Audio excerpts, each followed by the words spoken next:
Bueno, papito, bendito Dios, tú sabes que soy una persona en proceso de santificación y como imperfecta, Señor, necesito, sobre todo en estos momentos, Padre, que tú tomes control de todo, que puedas permitirme, Señor, hablar a esta congregación y hablar a mi vida también, Señor.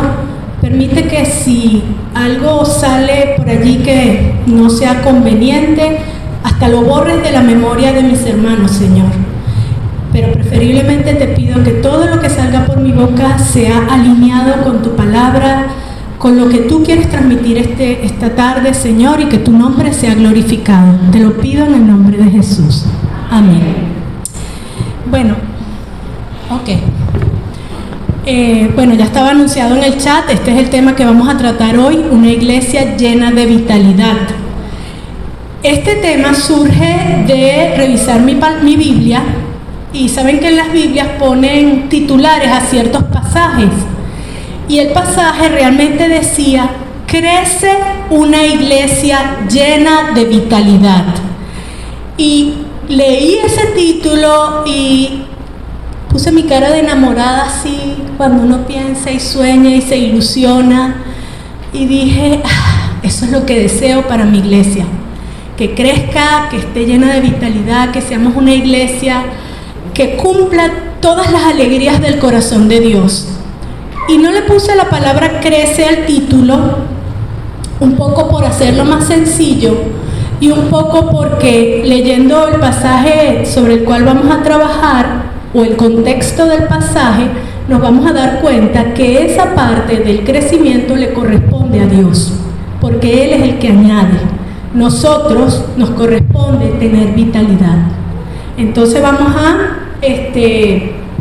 tratar este tema. Buscando la palabra vitalidad en el diccionario, hace referencia a energía, vigor, que se genera en una actividad o que tiene una cosa, animal, persona, para desarrollarse y crecer. Pero me gustó mucho, pongo la otra, dos significados que encontré también que agregan más elementos sobre este concepto que creo que debemos considerar. Dice, individuo en plena exuberancia de la vida, con energía, empuje y propósito. A veces algo puede tener mucha vitalidad y no tener propósito, o simplemente estar inconsciente del propósito, ¿verdad? Pero nosotros debemos estar conscientes del propósito que tenemos, eso es muy importante. Y el segundo concepto dice, la vitalidad espiritual es el corazón, el centro, el fundamento, la causa y la meta de todo lo que hacemos como plantadores de iglesias y como cristianos. La vitalidad espiritual es la vida espiritual, y la vida espiritual es la vida para la que fuimos creados. Y ahí agrego yo Juan 10:10 que nos dice: he venido para que tengan vida y para que la tengan en abundancia. Así que esto es algo que debe estar presente en nosotros como individuos y como iglesia. Si nosotros entendemos nuestra identidad, los propósitos que tenemos, eso ayuda a que la iglesia crezca y se desarrolle. Hace 2 semanas Debra habló de ser discípulos y no ovejas. Y luego María Margarita habló de la palabra de Dios, cosa que vamos a tratar un poquito aquí también, de la verdad de la palabra de Dios, de lo que significa la verdad. Y todos esos elementos como iglesia debemos asimilarlos y dejar que la dinámica de lo que debemos ser surja en nosotros. Pero debemos entender qué somos o qué debemos ser. Vamos a leer entonces Hechos 2:42, ¿ok? Voy a leer el pasaje desde el 41 hasta desde el 41, hasta el 47. Sin embargo, nos vamos a enfocar en un versículo particular en ese pasaje. Dice así: así que los que recibieron su palabra fueron bautizados, y esto está dentro del contexto de la venida del Espíritu Santo y la primera predicación que se realizó a través de Pedro. Entonces, luego que pasa todo eso, comienza este pasaje y dice así: así que los que recibieron su palabra fueron bautizados y se añadieron aquel día como 3,000 personas y perseveraban en la doctrina de los apóstoles, en la comunión unos con otros, en el partimiento del pan y en las oraciones. Y sobrevino temor a toda persona, y muchas maravillas y señales eran hechas por los apóstoles. Todos los que habían creído estaban juntos y tenían en común todas las cosas, y vendían sus propiedades y sus bienes y los repartían a todos según la necesidad de cada uno. Y perseverando unánimes cada día en el templo y partiendo el pan en las casas, comían juntos con alegría y sencillez de corazón, alabando a Dios y teniendo favor con todo el pueblo. Y el Señor añadía cada día a la iglesia los que habían de ser salvos. Si vemos este pasaje, nos vamos a dar cuenta que hay una clave en el versículo 42, que es como una mesa de 4 patas, son 4 elementos que creo que le da esa base firme a lo que somos como iglesia. Porque lo que sigue hablando después realmente es como consecuencia de todo esto, y es como una explicación un poco más ampliada de lo que sucede en una iglesia que tiene estos 4 elementos. Y fíjense cómo les expliqué, que cierra el pasaje diciendo: y el Señor añade a la iglesia los que han de ser salvos. Entonces creo que debemos fijar nuestra atención sobre el versículo 42, que es el que tiene estos 4 elementos o esta clave que nos puede mostrar cómo llegar a ser una iglesia con vitalidad. ¿Ok? Ok, vamos a la siguiente, por favor. Ok, vamos con el primer punto. Porque dice allí que en el versículo 42, y perseveraban en la doctrina de los apóstoles, en la comunión unos con otros, en el partimiento del pan y en las oraciones. Entonces, perseverar en la doctrina de los apóstoles. ¿Cuál es la doctrina de los apóstoles?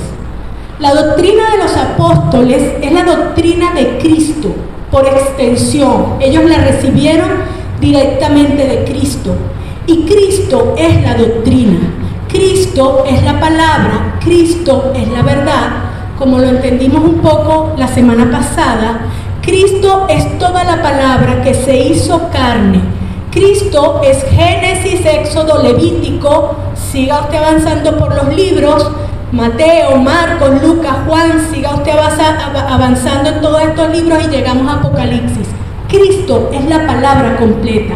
Y esa palabra fue transmitida a los apóstoles, a los 12 apóstoles, y ellos se encargaron de llevarla a las iglesias porque la habían recibido de la fuente original, que es Cristo, la doctrina, la palabra, la verdad. No todos los que escribieron el Nuevo Testamento fueron apóstoles, y por supuesto ninguno de los apóstoles escribió el Antiguo Testamento. Entonces, pero no todos los que estaban entendiendo esta definitiva revelación que vino a través de Cristo, porque Dios fue revelándose progresivamente a lo largo de la historia y a lo largo de la construcción del canon de la palabra. Entonces, los apóstoles no todos escribieron el Nuevo Testamento, y no todos los que escribieron el Nuevo Testamento eran apóstoles, pero todos los que escribieron estuvieron con los apóstoles, si no lo eran. Y con esto se cierra el canon de las Escrituras. Cuando mueren los apóstoles ya no hay más revelación, ya se transmitió todo lo que Cristo depositó en ellos de primera mano, y con esto se cierra el canon de las Escrituras. No hay nuevas cosas ni revelaciones, y esto es un punto importante a entender, porque si tuviéramos esto claro, no habrían nacido doctrinas como por ejemplo las de los mormones, que según tienen una revelación especial a través del ángel Moroní, que vino a revelarles algo adicional a lo que está en el canon de las Escrituras.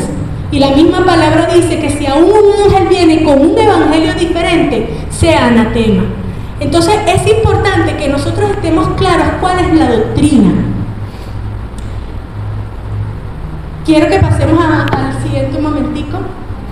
Fíjense que en Efesios 2:20 dice: han sido edificados sobre el fundamento de los apóstoles y de los profetas, porque el Antiguo Testamento fue escrito por los profetas.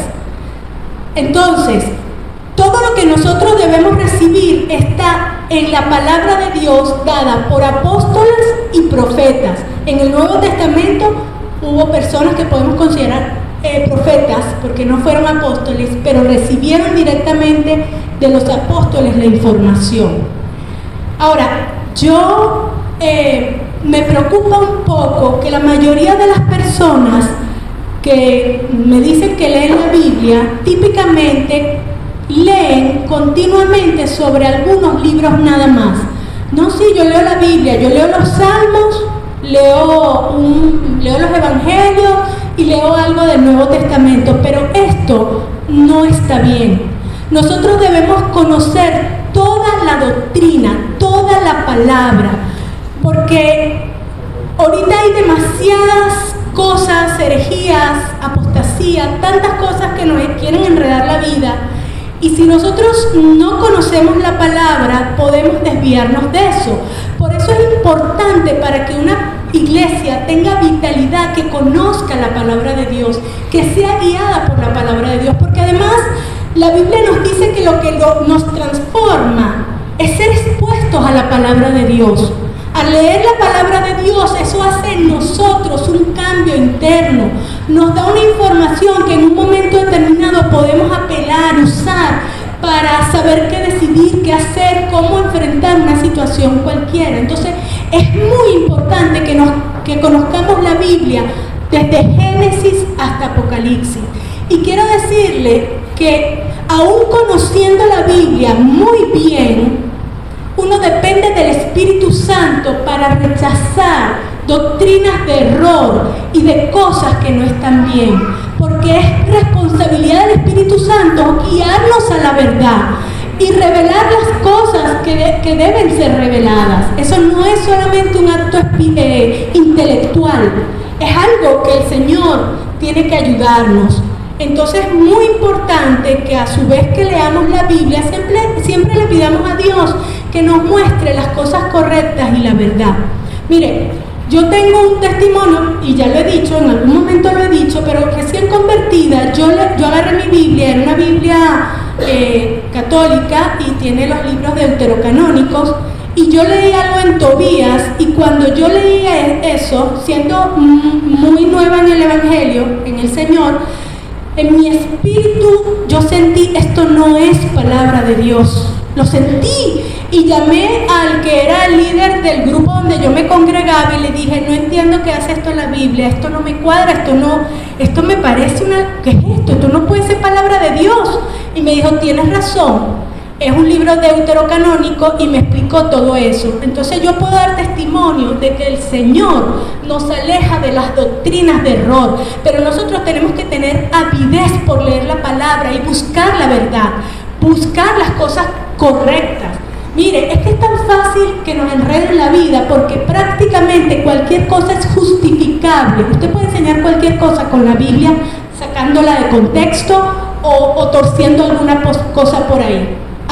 Y lo he dicho también, lo voy a volver a decir, hasta la orinoterapia se puede justificar con la Biblia, porque hay un pasaje que dice: bebe de tu propia fuente. Cualquiera toma ese pasaje y nos dice: la orinoterapia es bíblica. Eso está en Proverbios: bebe de tu propia fuente. Una cosa jalada por los pelos y sacada de contexto. Pero así actúan las personas que quieren transmitirnos doctrinas de error. Y es muy importante que nosotros tengamos una sana doctrina. Eso es vital para nosotros como cuerpo de Cristo. En estos días, quiero contar esta anécdota también. En estos días, en un tiempo que compartimos varias hermanas de esta iglesia y de fuera de esta iglesia, estábamos hablando sobre ciertas costumbres hebreas y dijimos: el sumo sacerdote entraba al lugar santísimo con una cuerda amarrada en el pie, y y si moría, lo jalaban desde afuera porque no podían entrar al lugar santísimo. Y nosotras de alguna manera habíamos escuchado eso muchas veces, yo lo había escuchado muchas veces y lo di por sentado. Y lo hablamos en el chat, pero luego a mí me quedó en la cabeza, voy a buscar de qué versículo viene esa información. Estoy segura que está en la Biblia, pero ¿dónde está? Y cuando empecé a investigar mejor me di cuenta que no está en la Biblia, no es bíblico y es una cosa que nos la han repetido tantas veces y hasta por personas con conocimiento de autoridad que uno termina creyendo que algo que te dijeron es bíblico y no lo es. Entonces, fíjense ustedes cómo a veces uno puede, tener un pelón y por eso es bueno siempre escudriñar las escrituras. Y pasemos a la siguiente. Fíjense que los hermanos de Berea nos dan un claro ejemplo sobre esto. Cuando Pablo fue a predicarles, ellos recibieron la palabra, pero inmediatamente la contrastaron con lo que ellos entendían, con la palabra del Antiguo Testamento. Dice, inmediatamente los hermanos enviaron de noche a Pablo y a Silas hasta Berea, y ellos, habiendo llegado, entraron en la sinagoga de los judíos, y estos eran más nobles que los que estaban en Tesalónica, pues recibieron la palabra con toda solicitud, escudriñando cada día las escrituras para ver si estas cosas eran así. Esto nos queda a nosotros como un llamado de atención, seamos nobles como los de Berea y contrastemos todo lo que oímos con la palabra de Dios. Eso es muy importante. No debemos dar por sentado que todo lo que escuchamos desde un púlpito es correcto, porque también nos equivocamos. En momentos podemos decir una cosa que de repente no cuadra mucho. Yo siempre le pido al Señor que si digo algo que no cuadra mucho, por lo menos no sea altamente peligroso, que sea una cosa que no trascienda. Pero la verdad es que cada uno de nosotros es responsable de que lo que oye lo contraste con las escrituras y que todos leamos toda la escritura, ¿ok? Eso nos hará una iglesia llena de vitalidad. Y mire, no se preocupe por meter mucha palabra en un solo día. Yo siempre digo, lee por lo menos 2 capítulos y si es demasiado por lo menos lee 1. Pero la continuidad de eso, después de un año, usted va a haber leído 365 capítulos o casi 1200 capítulos si lee 2 por día. Y eso marca una diferencia. ¿Amén? Ok, la siguiente. Comunión unos con otros. La palabra koinonía es muy usada dentro de las iglesias. Es la palabra en griego que habla de la comunión. Pero yo quiero hablarles aquí de unas definiciones de lo que significa esta palabra, porque tendemos mucho a quedarnos con la primera acepción de esta palabra, y es interesante que podamos comprender el otro uso, el otro significado también de la palabra koinonía. Ella se refiere a la ayuda, el compañerismo, comunión, contribución, dispensación, ofrenda, participación, participar. Es aquello que decimos que nos sentimos de un mismo corazón, de un mismo sentir, unánimes, familia, nos amamos, sentimos esa unidad entre nosotros que yo puedo decir que la siento más con mis hermanos de la iglesia que con familiares de carne y sangre. Lo puedo decir realmente. Porque es una hermandad, es una unidad que nace en el espíritu. Y de verdad uno comprueba que llamar hermano a alguien de la iglesia tiene un sentido. Cuando yo la primera vez que empecé a leer así las escrituras, que escuchaba que los hermanos saben qué tal cosa y qué tal cosa, yo decía, bueno, debe ser un rango, un título, pero no me hace sentido llamar a personas que no son realmente de tu carne y de tu sangre hermanos, pero llegan a ser realmente en el sentido total hermanos para nosotros. Entonces eso es parte de la koinonía, pero fíjate que también koinonía tiene que ver con sociedad, o sea, armar una sociedad con el otro, ser mi socio, eres mi socio, tenemos participación e interacción social y hasta beneficio pecuniario. Es decir, cuando nosotros entendemos que no solamente estamos para amarnos y y sentir esa unidad espiritual, sino que tenemos un propósito, una sociedad, una intencionalidad en lo que hacemos, en que realmente estoy unido a mi hermano para una gran empresa, para hacer algo que va a trascender. Entonces es cuando la iglesia empieza a funcionar bien, porque quizás por eso muchas personas vienen a la iglesia y les encanta el compartir social, venir aquí, sentarse a ver las caras alegres de los hermanos, pero no se comprometen profundamente para que eso avance, para que esa obra se realice, como si yo tuviera un compromiso de sociedad con mis hermanos. Cuando nosotros somos socios en una empresa, eso nos demanda, eso requiere tiempo, compromiso.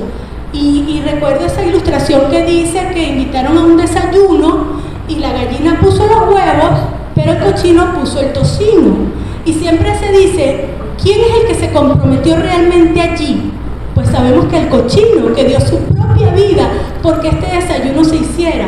Si nosotros como iglesia entendemos, se nos crea esa identidad de que estamos llamados más que a ser un grupo, vamos a decir, de hermanos o de familia, sino que tenemos una responsabilidad de sociedad unos con otros para que la iglesia logre su propósito, y sabemos que el propósito de nosotros es ir y predicar el evangelio, traer el reino de Dios a la tierra.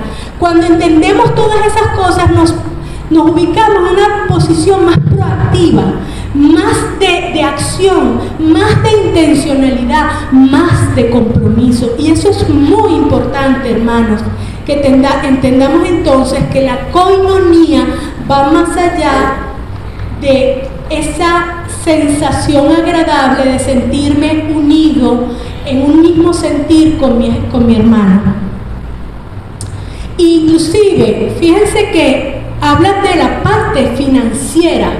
Está involucrado también tus finanzas en el reino de los cielos y en el empuje de la iglesia. Porque nosotros somos un cuerpo que se sustenta de nuestros propios esfuerzos y de nuestra propia vida. Y cuando usted entra con todo lo que es y con todo lo que tiene. En este pasaje vemos que llegaron al extremo de que vendían todas las cosas y las tenían en común. Quizás porque también sabemos que posteriormente, al poco tiempo, iba a haber una persecución dentro de la iglesia de Jerusalén, y Dios ya estaba poniendo en ellos ese sentir para que vendieran sus cosas y todo esto se repartiera entre todos, porque al final todo lo que tenían en bienes en Jerusalén se iban a quedar en Jerusalén. Con esa persecución ellos tuvieron que salir de allí, y de alguna manera eso les dio también, vamos a decir, un sustento para poder movilizarse hacia otras partes. Y Dios hizo esto porque si no ellos se hubiesen quedado cómodos en Jerusalén y no hubiesen salido a otros lugares como Dios les había dicho que lo hicieran, que teníamos que predicar en Judea, en Samaria, hasta el último rincón de la tierra. Entonces Dios a veces nos echa nuestros empujoncitos cuando nos estamos quedando en el aparato, pero lo que quiero hacer notar aquí es que había un compromiso también de lo que tenemos, de nuestros bienes, de todo lo que Dios nos ha dado, porque al final realmente lo que Dios nos ha dado es de Dios, no nuestro. Nosotros somos administradores de los bienes de Dios. Entonces, lo digo también porque nosotros como cuerpo de Cristo, como iglesia, tenemos dentro de nuestra vida, dentro de nuestra dinámica, cosas que cubrir, gastos que hacer, y nosotros mismos somos los aportantes para esto. Pero dentro de nuestra dinámica no es que nosotros solamente aportamos, sino que nosotros somos bendecidos y recibimos, porque cuando ha habido una necesidad en particular con alguno de nuestros miembros, la iglesia vela por eso, la iglesia ayuda. Entonces, si hay un beneficio pecuniario, como lo dice ese concepto, en donde nosotros damos, y no para que tengas necesidad, como lo dice Pablo, no vas a dar de manera que entonces quedes más bien tú descuadrado, sino que vas a dar la bendición, la generosidad, y a su vez, en un momento determinado, esa persona puede ser bendecida por lo que otros han dado, y de esa manera seguimos adelante como una familia que vela los unos por los otros. Pero si nosotros no entendemos que mi compromiso es de mi tiempo, es de mi esfuerzo, es de mi dinero y es de todo lo que soy, y que somos una sociedad que está llamada con un propósito a alcanzar una meta, no vamos a salir adelante. Eso es vitalidad, hermano, entender estas cosas. Luego viene un tercer elemento dentro de este versículo, que es el partimiento del pan. Y a la conclusión que llegué es que comer es tan importante como ayunar. La Biblia tiene muchos ejemplos de cómo la iglesia primitiva compartía la comida. Y nosotros hemos experimentado la bendición tan grande que tenemos cuando hemos tenido esos eventos en donde nos sentamos a las mesas con nuestros hermanos y compartimos el alimento. Es una tremenda bendición. Allí interactuamos, allí nos conocemos, allí hay intimidad. De hecho, ¿qué va a ocurrir cuando lleguemos a la presencia del Señor? Va a haber un gran banquete. Vamos a comer con el Señor. Y el mismo Señor nos dice que si nosotros abrimos la puerta de nuestro corazón, Él entrará y cenará con nosotros y nosotros con Él. El acto de comer juntos es un acto de intimidad, de edificación, de conocernos. Creo que quizás Dios redimió el acto en donde entró el pecado al mundo, porque el acto del pecado en Edén involucró comer del árbol prohibido, y me parece que de alguna manera Dios también está reivindicando que comer puede ser más bien un acto de edificación, de unidad, de bendición. Qué hermoso hacer unos domingos atrás, 3 domingos creo, cuando tuvimos aquí nuestro desayuno de resurrección. Qué hermoso fue ese tiempo compartido. Y cuando estuvimos en diciembre en el Parque Araguaventura, que también tuvimos un social, un compartir de todo el día allí, compartimos la comida, todas estas cosas. Eso es muy importante, hermanos. Realmente creo que voy a darle más importancia ahorita a la comida y a que tengamos espacios en donde podamos sentarnos a una mesa como hermanos y comer y compartir todos juntos. El partimiento del pan generalmente estaba ligado a la Santa Cena como tal. Sin embargo, cuando uno lee la palabra, uno se da cuenta que esa Santa Cena era un poco más elaborada de lo que normalmente ocurre en un culto. Había comida involucrada, había el compartir una cena, aparte del acto simbólico de partir el pan y beber el vino que anunciaba la comunión. Entonces, claro, sabemos que tenemos quizás limitantes situaciones o lo que sea, pero creo que siempre que podamos sentarnos a compartir con un hermano y comer con él, eso es una bendición. Así que propiciemos eso. Sé que ProTemplo tiene diseñado dentro de sus planes unas comidas que son compartidas y que van a llegar a generar finanzas para ayudar a ProTemplo. No perdamos esa oportunidad. Vea la bendición que es sentarse a comer con su hermano, verle la cara y compartir algo tan significativo como la comida que nos sostiene, que nos da vida. Entonces es importante eso. Quería traer solamente 2 versículos, pasa al siguiente, donde nos habla de esto de cómo la iglesia primitiva tenía estos tiempos de compartir comida. En Judas 12 dice, y aquí Judas está hablando de las personas que a veces participaban dentro de las iglesias, que realmente era cizaña creciendo, y quiero decirle que la cizaña siempre va a crecer dentro de la iglesia. No podemos evitar que en algún momento hayan personas que realmente no pertenecen, pero nosotros tenemos que estar allí para amar siempre a nuestro prójimo y para mostrarle el camino de la verdad, y tenga Dios a bien revelárselo en algún momento y que realmente llegue a entrar en una verdadera comunión con nosotros. Pero de todas maneras lo que quiero señalar en este pasaje es que él está hablando de vuestros ágapes. Ese compartir de comer juntos llegó a denotarse como la palabra que se usa para hablar del amor más perfecto, que es el amor ágape, que es el amor de Dios. Entonces dice, estos son manchas en vuestros ágapes, es decir, en vuestros compartir, que comiendo impúdicamente con vosotros, y ahí habla de lo que hacían estos personajes, pero quiero decirles que los ágapes eran reuniones donde se compartía la comida. Los llamaban las fiestas de amor. Así que imagínense la trascendencia de comer juntos. Por eso dije al principio, ayunar, que es un acto que nosotros entendemos como tan espiritual, ayunar y comer tienen los dos mucho valor y no podemos desestimar el uno en contra del otro, ¿ok?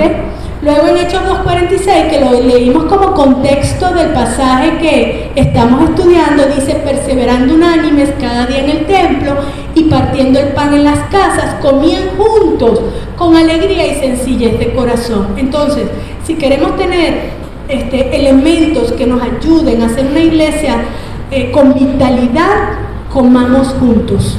Establezcamos momentos para compartir con otros hermanos en actividades sociales como esta. Así que familia que come unida, permanece unida.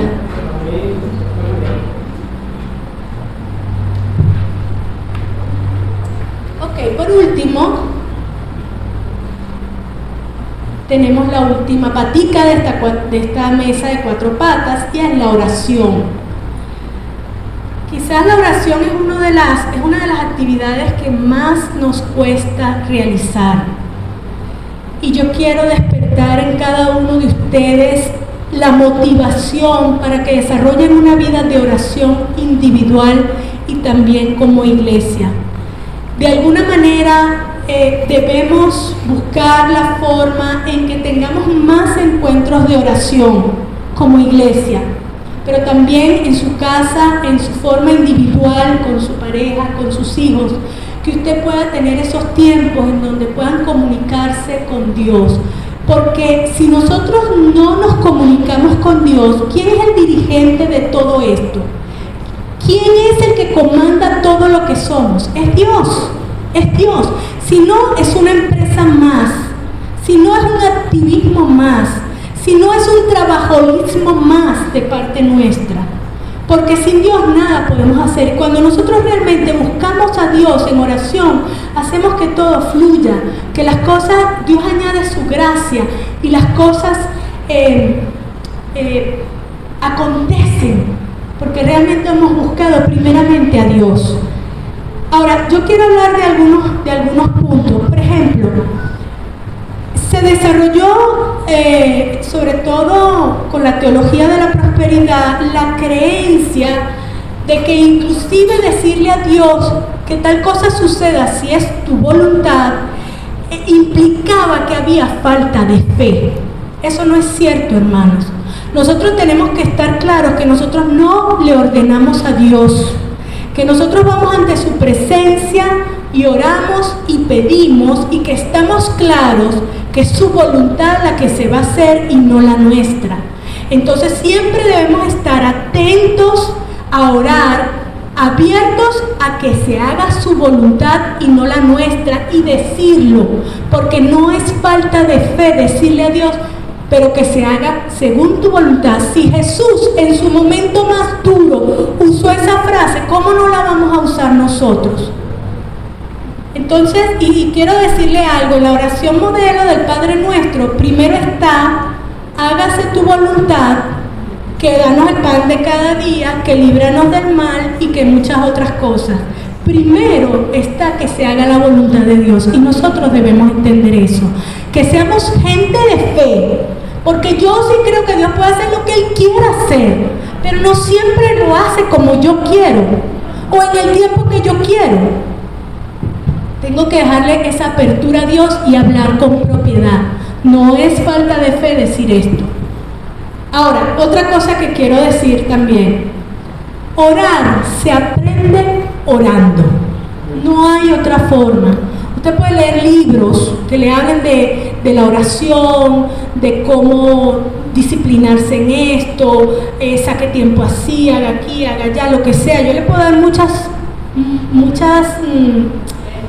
técnicas, yo las uso. Yo cuando me siento desganada para orar, lo primero que hago es poner música que exalte al Señor, música que yo empiece a oír y empiece como a ministrar a mi vida, para despertar mi espíritu. Yo lo hago, me meto en mi cuarto, cierro la puerta y ahí empiezo. A veces lo hago primero leyendo la Biblia y conversando con Dios leyendo la Biblia, porque yo converso con Dios leyendo la Biblia. Ay, me encanta conversar con Dios leyendo la Biblia, porque a veces leo cosas, digo, Señor, y entonces, ¿cómo es esto? Ya va. Y empiezo a rebuscar para acá y para allá, y voy para acá y voy para acá, Señor. ¿Pero quiénes estaban allí? Cuéntame. Y ahí vamos hablando Él y yo sobre lo que Él me cuenta a través de su palabra.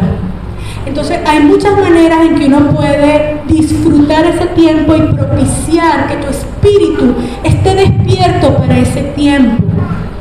Lo importante también es sacar el tiempo para hacerlo, porque si uno no aparta tiempo, nunca va a aparecer. A nosotros nunca nos sobra tiempo para orar, créanmelo, nunca le va a sobrar el tiempo para orar. Si usted no lo saca intencionalmente, él no va a aparecer. Entonces, hay muchas cosas que uno puede decir sobre la oración, pero la verdad es que todos, hasta el que ya lleva 60 años en el Evangelio, lucha todavía con el tiempo de orar y con aprender a orar. Estamos constantemente aprendiendo a orar. Y lo importante es que persistamos en eso, porque orar se aprende orando. No vamos a hacerlo, eso es como manejar. Usted se lee el manual completo de cómo se debe manejar un carro y usted no se monta en ese carro y usted no va a saber manejar nunca. Entonces yo los insto para que puedan hacer esto. Y no se preocupe si usted es torpe, si no le viene. Mire, esa sensación la sentimos todos. Hay buenos momentos en que el espíritu fluye y uno se mete en esa oración y siente que toca el cielo, pero hay momentos desérticos, pero uno tiene que perseverar allí. Uno tiene que perseverar allí, porque ese es uno de los elementos importantes para que tengamos vitalidad. Si Dios no te dirige, si Dios no te habla, si Dios no te cuenta sus sueños, ¿cómo vas a ejecutar sus sueños? No podemos desligarnos de Dios, sin Él nada podemos hacer. Entonces, claro, la oración se acompaña de muchas otras herramientas vamos a decir, espirituales, como los ayunos, las vigilias, los retiros espirituales, que son extremadamente, potencian el acto de la oración. Yo siempre he dicho que de los mejores momentos en donde yo me he conectado con Dios, están involucradas actividades de este tipo: ayunos, vigilias, retiros espirituales. No se niegue al participar en eso, porque la palabra también nos dice que cuando están dos o más reunidos en su nombre, ahí está Él en medio de nosotros. Así que nosotros debemos buscar, acercarnos a otro hermano y desarrollar nuestra vida espiritual juntos, adicional a la pelea individual que usted tiene que hacer con usted mismo para desarrollar su propia vida espiritual, porque ninguna de las dos puede excluirse, ninguna de las dos. Si usted no tiene vida espiritual individual, usted es incompleto. Y si la tiene sola y si la tiene individual, pero no la tiene en la iglesia, usted también es incompleto. Porque ya hemos dicho muchas veces aquí que Dios nos creó como un cuerpo y que los llaneros solitarios se quedan en el aparato. Aquí nadie es tan bueno como para pensar que no debe tener comunión con otros. Y nadie es tan malo como para pensar que no puede tener comunión con otros. Entonces, hermanos, despierten a la vida espiritual. Despierten a los llamados de oración. Yo sé que muchas veces los martes es difícil venir porque es un culto de noche, pero hermanos, sé que algunos pudieran venir y no están viniendo. Entonces vengan los martes aquí en Seproragua a las 6 de la tarde al culto de oración y oremos juntos, porque es la vida de la iglesia. Porque estas 4 cosas que yo les he hablado son fundamentales para que todo lo demás fluya y el Señor agregue a la iglesia los que han de ser salvos. Y yo anhelo una iglesia grande, yo anhelo una iglesia con dinamismo, con vigor, donde hayan señales y milagros, hermano, donde podamos testificar constantemente de que Dios se mueve aquí. Démosle el lugar a Dios, démosle el espacio a Dios, hagamos lo que nos corresponde, hagamos estas 4 cosas que he hablado hoy y seremos una iglesia con una gran vitalidad, con vida en abundancia, vida espiritual. Amén.